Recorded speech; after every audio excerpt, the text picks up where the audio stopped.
qui vient de Sylvia. Comment motiver son partenaire au sexe spirituel s'il n'est pas prêt, s'il n'est pas réceptif? Alors, c'est vrai qu'il y a eu ces récentes vidéos sur la thématique prana tantra, sexualité spirituelle, qui est un prolongement possible du pranisme.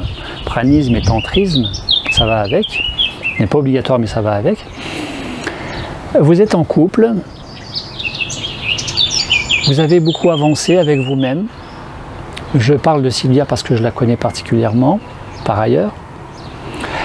Et vous avez arrêté de vous battre avec votre partenaire pour qu'il vous suive, pour ne pas trop creuser l'écart ensemble. Ça a généré peut-être quelques accrochages, quelques conflits, et vous avez fini par lâcher prise, et qui fait que ça a facilité de maintenir la cohésion de couple, et que ça l'a invité indirectement parlant dans votre lâcher prise à vous suivre, à vous rattraper, à rester ensemble connectés, à peu près sur la même longueur d'onde. C'est fréquent que les femmes soient plus, entre guillemets, avancées sur le chemin spirituel. Parce qu'à la base, hormonalement parlant, gynécologiquement parlant, la jeune fille est plus mûre et plus précoce que le jeune homme. À 12, 13, 14 ans, une jeune fille est psychologiquement, sexuellement plus mûre qu'un jeune garçon. Donc, comment est-ce que ces femmes, Sylvia et d'autres, plus ou moins, peut-être frustrées dans leur vécu, dynamique, dimension sexuelle actuelle, qui ne veulent plus de ce rapport sexuel classique, boum, boum, boum, boum, boum, faire la crêpe, se retourner dans toutes les positions, etc., etc. La course au plaisir, la course à l'orgasme, et puis après orgasme, elles se retournent et dorment, ne veulent plus forcément cela, parce qu'il y a eu une évolution. Ces personnes qui pratiquent des dimensions, des disciplines psycho-corporelles, Sylvia qui pratique le yoga, la méditation, etc., etc., qui s'est initiée à la nourriture en conscience pranique depuis ces 2-3 dernières années, eh bien, à un moment donné, la question sexuelle se pose, tôt ou tard, chez à peu près tout le monde. Et intérieurement, intuitivement, se sent attiré par autre chose, appelé par autre chose. Sauf qu'à côté, le compagnon, le partenaire, le mari, est-ce qu'il a envie de suivre cela? Il n'y a rien à opposer, à imposer à personne. Il n'y a rien à convaincre à personne. Il n'y a rien à forcer à personne. Bien évidemment, il y a le plus souvent des femmes plus avancées que leurs compagnons de vie, entre guillemets avancées, s'il fallait comparer. Il n'y a rien à comparer, mais bon. Plus appelées, plus connectées par ces sphères dites supérieures. L'inverse existe aussi. Il y a des hommes bien plus avancés, connectés, appelés, inspirés que leurs compagnes, leurs partenaires, femmes ou femmes tout court, et qui peuvent vivre aussi une certaine frustration. Alors, comment faire? Eh bien, c'est très simple. Communiquer avec son partenaire. Parler, échanger. Vous avez tous les livres. Il existe des centaines, des milliers de livres sur la question. Il existe des tas de vidéos. Je vous invite, Sylvia, à participer, si possible en couple, c'est beaucoup mieux en couple, si votre mari le souhaite, à participer à un stage de massage Tao. Massage Tao n'est pas un stage de sexualité tantrique, c'est du massage Tao. Vous avez aussi tous ces stages de tantra. Alors, comme me disait hier Sylvia au téléphone, il y a à boire et à manger sur Internet, sur tous ces stages qui sont proposés. Bien évidemment, à vous de faire le tri. Il y a des endroits franchement où il vaut mieux pas y aller, sans aucun jugement de ma part. Et puis il y a vraiment des endroits qu'on ne soupçonne pas et qui sont vraiment des mines, des perles, des endroits précieux, des adresses précieuses à connaître et à vivre. Donc je vous refais la publicité, l'information pour cette praticienne du massage Tao qui est Marie-Alexandrine, qui est à Paris, auprès de qui je m'étais offert en décembre 2014 un massage Tao. Et séance qui a duré 2 heures et qui a été fantastique, une révélation, à l'issue de quoi Marie m'avait demandé, alors comment ça a été votre séance en descendant de sa table? Bien évidemment, il n'y a ni excitation ni pénétration pendant la séance de la praticienne ou du praticien sur le client. Pas d'excitation et pas de pénétration. Eh bien, parce que sa seule vocation au praticien, la praticienne étant par du massage global, tête-pied, en stimulant certaines zones érogènes, une fois encore sans excitation et sans pénétration d'aucune sorte, va favoriser la circulation de l'énergie de vie, donc le prana dans tout le corps, cette fameuse énergie qui est contenue dans les méridiens et dans tout le corps, et qu'on retrouve aussi au niveau éthérique. Eh bien, au bout de ces 2 heures, j'ai transmis à Marie, avec mes mots de ce moment-là, que ne sachant pas dire si c'était bien ou pas bien, je lui ai exprimé comment j'ai vécu cette séance. À un moment donné, allongé sur sa table, il n'y avait plus d'identité du petit moi égotique Gabriel Lescois.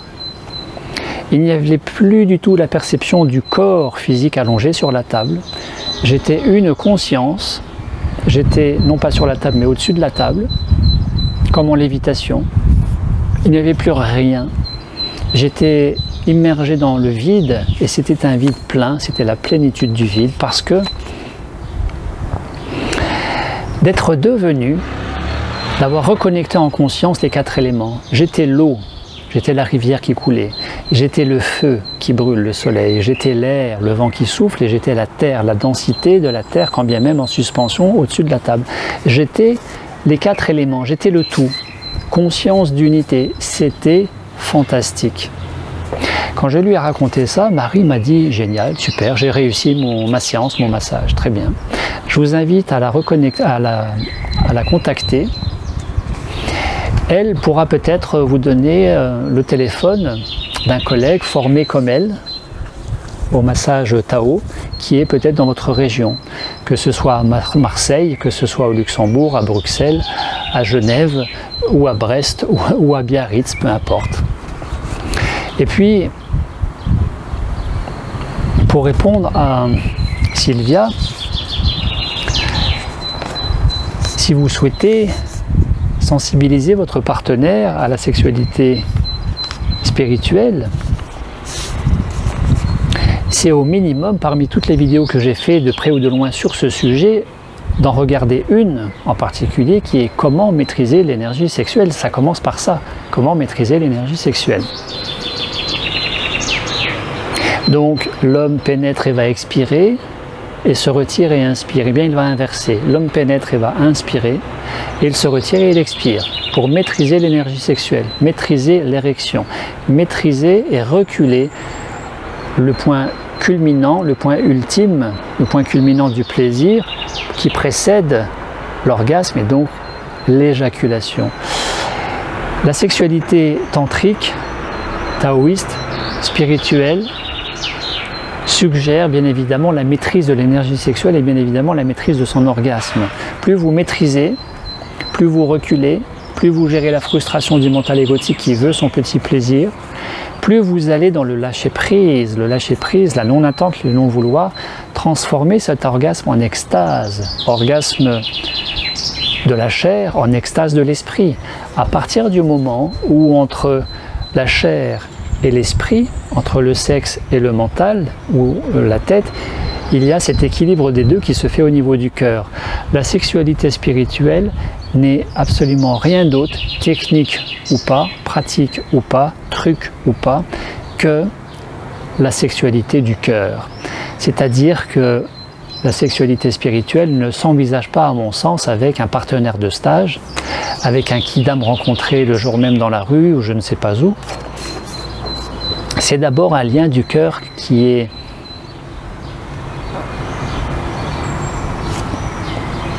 solide et qui fait s'oublier pour aller un petit peu plus vers l'autre. Être dans beaucoup moins de je prends et dans beaucoup plus dans j'offre. Je m'offre à l'autre et non pas je prends de l'autre. Ça veut dire pour Sylvia, sensibiliser votre mari à tous ses propos, à cette vidéo maîtrise de l'énergie sexuelle. Suggérez-lui de méditer s'il ne médite pas, d'une manière ou d'une autre, ouvrir le cœur, peut-être d'être moins dans je prends et être dans un peu plus de j'offre. Ce qui est une fois encore pas forcément facile, que nous parlions de tantrisme comme de pranisme, parce qu'il est dans les deux cas question d'être moins dans le mental, cerveau gauche, plus dans la conscience, cerveau droit. C'est deux trapèzes, et la grande difficulté c'est de lâcher un trapèze pour attraper l'autre, et entre les deux il y a le vide, et le vide c'est l'inconnu et ça fait peur. Et l'inconnu, on n'en a pas forcément envie parce que nous avons tous tendance à nous raccrocher au connu qui est rassurant, qui est confortable, ronronnant. Et vous savez que dans le ronronnement, nous nous endormons plus facilement aussi. C'est une façon aussi de un petit peu bousculer les habitudes et de pimenter, d'agrémenter son quotidien, que de s'ouvrir à d'autres horizons qui vont reculer notre zone de confort et faire que nous soyons en meilleure santé, en plus grande joie, en plus grand bien-être, plus grand équilibre et déploiement spirituel plus conséquent de ce que nous sommes véritablement. Tout cela n'est qu'une question de reconnexion, seul ou au travers d'une dynamique à l'autre. Une fois encore, ces 7 réponses ne sont pas forcément exhaustives. Pour autant, je vous invite à passer tout cela par le tamis, au crible de votre état critique, de votre esprit critique, de votre libre arbitre, de votre point de vue. Je vous remercie pour le retour constructif que vous pouvez me faire aussi après visionnage de cette vidéo. Merci à ces personnes qui ont posé leurs questions et grâce à qui cette petite vidéo a eu lieu aujourd'hui. Et je vous dis à très bientôt pour d'autres aventures en conscience pranique. À bientôt.